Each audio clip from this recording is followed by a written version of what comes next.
அடுத்தது பார்க்கலாம். சில பேர் இந்த புஷ்அப் பண்ணுறேன், இதெல்லாம் பேசிக்ஸ் தான். இந்த பேசிக்ஸ் வந்து பார்த்துப்போம். புஷ்அப் பண்ணணும் அப்படின்னும் போது நிறைய டைப்ஸ் ஆஃப் புஷ்அப்ஸ் இருக்குது. அதில் வந்து ஜென்ரலாக பண்ணக்கூடிய விஷயம் ஒரு செஸ்ட்டோட அப்பர் பாடியும் அண்ட் பேக் மசிலுக்கான ஒரு ஹோல் பாடிக்கு புஷ்அப் வந்து ரொம்ப ஹெல்ப் பண்ணும்.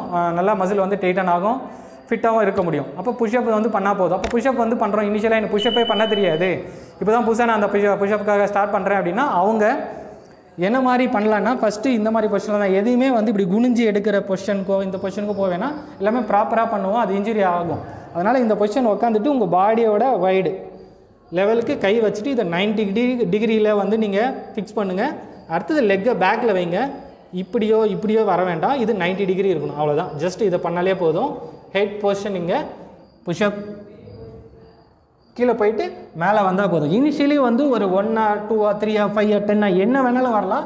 பட் அதை கரெக்டாக நீங்கள் பண்ணும்போது தான் உங்கள் மசில் ப்ராப்பராக பெக்டோரல்னு சொல்லுவோம், இதை பெக்டோரல் மேஜர் அண்ட் மைனர் சொல்லுவோம். இது டெல்டாய்டு, ட்ராப், ட்ரெபிசியஸ், க்ளூட்டியஸ், ஹாம்ஸ்ட்ரிங், இது எல்லாமே சேர்ந்து இது வந்து ஒர்க் அவுட் பண்ணும். ஜஸ்ட் இது ஒரு புஷ்அப்பில், ஒரே ஒரு புஷ்அப்பில் இது எல்லாமே ஆக்டிவேட் ஆகுது. அதுக்கடுத்து ஸ்குவாட் பண்ணால் போதும். ஸ்குவாடுக்கு லோயர் பாடி வெயிட் வந்து அதிகமாக இருக்குது, க்ளூட் அதிகமாக எங்களுக்கு வந்து சைடு வந்து இருக்குது, பெருசாக இருக்குது, என்னால் ப்ராப்பராக என்னோடய பேண்ட் வந்து வேர் பண்ண முடியல, என்னோடய சல்வார் வந்து வேர் பண்ண முடியல அப்படின்ற மாதிரிலாம் பார்ப்பாங்க. அவங்களுக்கு நீங்கள் பண்ணக்கூடிய விஷயம் போஸ்டர் வந்து அப்போ கரெக்டாக இருக்கணும் அப்படின்னா பாடி ஃபஸ்ட்டு ஸ்ட்ரெயிட்டாக இருக்கணும், உங்களோட லெக்கோட வைடில் இருந்தால் போதும். இதுலேயுமே ஸ்குவாட்ஸில் நிறைய மாதிரியான வேரியேஷன்ஸ் இருக்குது, நிறைய டைப்ஸ் ஆஃப்ஸ் இருக்குது. அதில் வந்து இதில் பண்ணும்போது ஜஸ்ட்டு கையோ இல்லை இது வந்து பேலன்ஸ்க்காக தான். நிறைய பேர் இந்த பொசிஷனில் பண்ணுவீங்க. ஸோ இந்த பொசிஷன் வந்து பண்ணுறீங்கன்னா லோட் ஃபுல்லாக என்ன ஆகுதுன்னா உங்கள் நீக்கு வருது, அப்போது நீ பெயின் வந்துடும். அப்போது ப்ராப்பராக உங்களால் ஒரு கவுண்ட் வந்து கம்மியாக தான் ஆகும். கவுண்ட்டுன்ற ரெப்ஸ்ன்னு சொல்லுவோம், ரெப்பிடேஷன் அதுதான் கவுண்ட்டு. அப்போ வந்து பண்ணும்போது நீல லோடாக என்ன ஆகுதுன்னா உங்களுக்கு இதில் இன்ஜுரி ஆகிடும், அது பண்ண முடியாமல் போயிடும். அப்போது நம்ம பொசிஷன் வந்து ஜஸ்ட்டு போஸ்டர் ஸ்ட்ரெயிட்டு, இதுக்கு கீழே போக வேணாம், ஜஸ்ட்டு இந்த ஹிப் லெவலில் இருந்தால் போதும். இதை ப்ராப்பராக உட்காரும்போது உங்களுடைய க்ளூட் வெளியில் தள்ளி நீக்கு இப்போ இந்த டோவும் நீயும் ஒரே ஸ்ட்ரெயிட் லைனில் இருக்கணும். அதே மாதிரி நீ அவுட்டர் போகக்கூடாது, நீ இன்னர் வரக்கூடாது, ஸ்ட்ரெயிட் லைனில். ஸோ அவுட்டர் வந்து நான் இப்படி வைப்பாங்க, நீ இப்படி வச்சாலும் லோடுக்கு தான் போகும், இப்படி உள்ளே வைப்பாங்க, அப்படியும் வைக்கக்கூடாது. ஸோ இது ஸ்ட்ரெயிட்டு.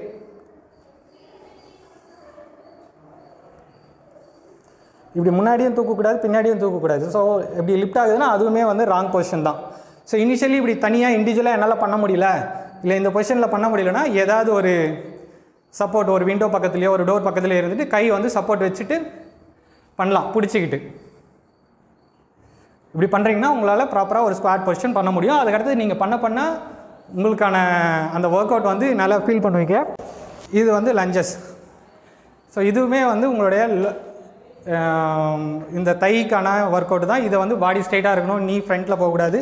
இது எல்லாருமே என்ன பண்ணுவோம், இது ஸ்டாண்டிங் லஞ்சஸ் அப்படின்னு சொல்லுவோம். இது ஃபார்வர்ட் பண்ணுற பொசிஷன். இப்போ நிற்கிற பொசிஷன்லேருந்து ஜஸ்ட் லெக்கை வச்சுட்டு பாடி ஸ்ட்ரைட்டாக வச்சுட்டு இறங்கி எந்திரிச்சிங்கன்னா போதும். நீ ஆனால் ஃபார்வர்ட் போகக்கூடாது, பாடி வெயிட்டை ஃப்ரண்ட்டில் வைக்கக்கூடாது. இது ஐடியலாக தான் இருக்கணும். அடுத்தது வந்து ஏதாவது வெயிட்ஸ் இருக்குது, தம்பிள் இருக்குது வீட்டில் அப்படின்னா அதை வச்சு பண்ணலாம். இல்லை எதுவுமே இல்லை என்கிட்ட, வெறும் இந்த மாதிரி ஒரு டவல் தான் இருக்குது அப்படின்னா கூட இந்த டவல் வச்சே பண்ணலாம். ஜஸ்ட் இதை கை வச்சுட்டு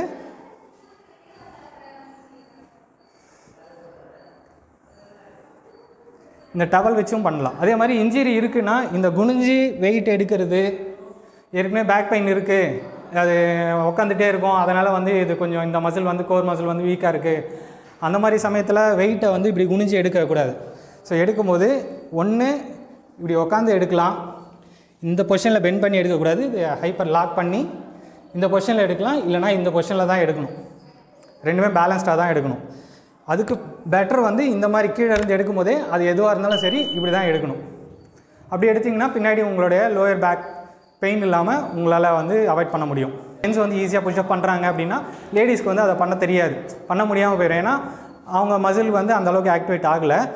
அதனால் ஃபஸ்ட்டு லேடிஸ் வந்து பண்ணுறாங்க அப்படின்னா அவங்க இந்த மாதிரி ஒரு பொசிஷனில் போயிட்டு ஜஸ்ட்டு கை இந்த 90 டிகிரி வச்சுட்டு லெக்கை ஜஸ்ட்டு நீ சப்போர்ட்டோட, இப்போ ஜென்ரலி வந்து ஜென்ஸ் வந்து இந்த பொசிஷனில் பண்ணுவீங்க.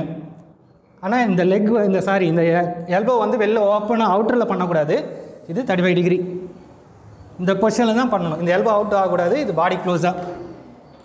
அப்போ லேடிஸ் பண்ணுறோம் அப்படின்னா அவங்களுக்கு இந்த மாதிரி நீல் டவுனில் இதே பொசிஷன் தான், ஹெட் டவுன் பண்ணக்கூடாது, போஸ்டர் ஸ்ட்ரெயிட் தான். ஜஸ்ட்டு கிரவுண்ட் க்ளோஸாக கொண்டு வந்துட்டு திருப்பி மேலே எழுந்துச்சுன்னா போதும். இதை பண்ணும்போது ஜஸ்ட் இனிஷியலி ஒரு 2 to 3 கவுண்ட்ஸ் தான் வருதுன்னா பரவாயில்ல. இன்றைக்கி 2 to 3, நாளைக்கு ஒரு 5 ஆகலாம், அது 10 ஆகும். அது மாதிரி ரெப்ஸ் வந்து இன்க்ரீஸ் பண்ணிக்கலாம். அதுக்கப்புறமா ஒரு ஒர்க் அவுட்டுக்கும் இன்னொரு ஒர்க் அவுட்டுக்கும் எவ்வளோ ரெஸ்ட் டைம் கொடுக்கலாம் அப்படின்னு பார்த்தீங்கன்னா ஒரு 30 to 45 செகண்ட்ஸ் கொடுத்தா போதும். ஒரு செட்டு பண்ணுறீங்க அப்படின்னா அது செட்டுன்றது என்னென்னா உங்களோட மேக்ஸிமம் கவுண்ட் என்ன இருக்கோ. ஃபார் எக்ஸாம்பிள் ஒரு 5 தான் வருது, 10 தான் வருதுன்னா அந்த கவுண்ட்டை முடிச்சதுக்கப்புறம் இன்பிட்வீன் இன்னொரு தடவை ஒரு 10ஓ ஒரு 5ஓ பண்ணுறீங்கன்னா இன்பிட்வீனில் இருக்கக்கூடிய டைமிங் தான் வந்து ரெஸ்ட் டைம் சொல்லுவோம். அந்த ரெஸ்ட் டைம் எவ்வளோ டைமிங்கில் இருக்கலாம் அப்படின்னா 30 to 45 செகண்ட்ஸ் அதிகபட்சமாக. அப்போ தான் அந்த மசில் வார்ம்லேயே இருக்கும். இல்லைனா நம்ம என்ன பண்ணுவோம், ஒரு தடவை பண்ணிவிட்டு போய் உட்காந்துட்டு ரிலாக்ஸ் பண்ணிவிட்டு அதுக்கப்புறம் பண்ணிட்டீங்கன்னா மறுபடியும் அது அந்த இருக்கிற மசில் வந்து வார்மில் இருந்து மறுபடியும் கோல்டில் போயிடும். ஸோ அப்போ அது மாதிரி மறுபடியும் என்ன பண்ணோம், அதை ஆக்டிவேட் பண்ணுற மாதிரி தான் இருக்கும். அதுக்காக தான் அந்த 30 to 45 செகண்ட்ஸ் அவ்வளோ பண்ணால் போதும். அதுக்கு அடுத்தது நீங்கள் இல்லை ஜிம்முக்கு நான் போகிறேன், எனக்கு அங்கே ப்ராப்பராக கோச் இல்லை, கைடு இல்லை அப்படின்றவங்க அந்த மாதிரி இடத்துல என்ன மாதிரி பண்ணலாம் அப்படின்னா எதெல்லாம் பண்ணக்கூடாதுன்னு சொல்கிறேன். எடுத்ததுமே இப்போ உங்களோட ஃப்ரெண்டு வந்திருப்பார், அவர் நிறைய நாள் போயிருப்பார், அவரோட மசில் கொஞ்சம் நல்ல பவர் கிடச்சிருக்கும். அந்த ஒர்க் அவுட் பண்ணி நீங்கள் இப்போ தான் போகிறீங்க, ஒரு 1 வீக் தான் ஆகுது, இல்லை ஒரு 1 மந்த் தான் ஆகுதுன்னா அவர் இப்போ யூஸ் பண்ணுற வெயிட்ஸை வந்து நீங்கள் யூஸ் பண்ணக்கூடாது. பட் பண்ணக்கூடாதுன்னா இனிஷியலி யூஸ் பண்ணக்கூடாது. பண்ண நீங்கள் உங்களால் மசிலை ஸ்ட்ரென்தன் பண்ணிவிட்டு கண்டிஷனிங் பண்ணிவிட்டு ஈஸியாக பண்ண முடியும். நீங்களும் அப்போ என்ன பண்ணலான்னா ஒரு பிகினர்ஸ் வந்து பிகினிங்கான வெயிட் வந்து யூஸ் பண்ணலாம். இது பேர் கெட்டில் பெல், இது டம்பிள்ஸ், இது ராடு ஆல்ரெடி உங்களுக்கு தெரிஞ்சிருக்கும். இது ரெசிஸ்டன்ஸ் பேண்டு, டெராபேண்ட் ரெசிஸ்டன்ஸ் பேண்ட் சொல்லுவோம், அதுதான் இது.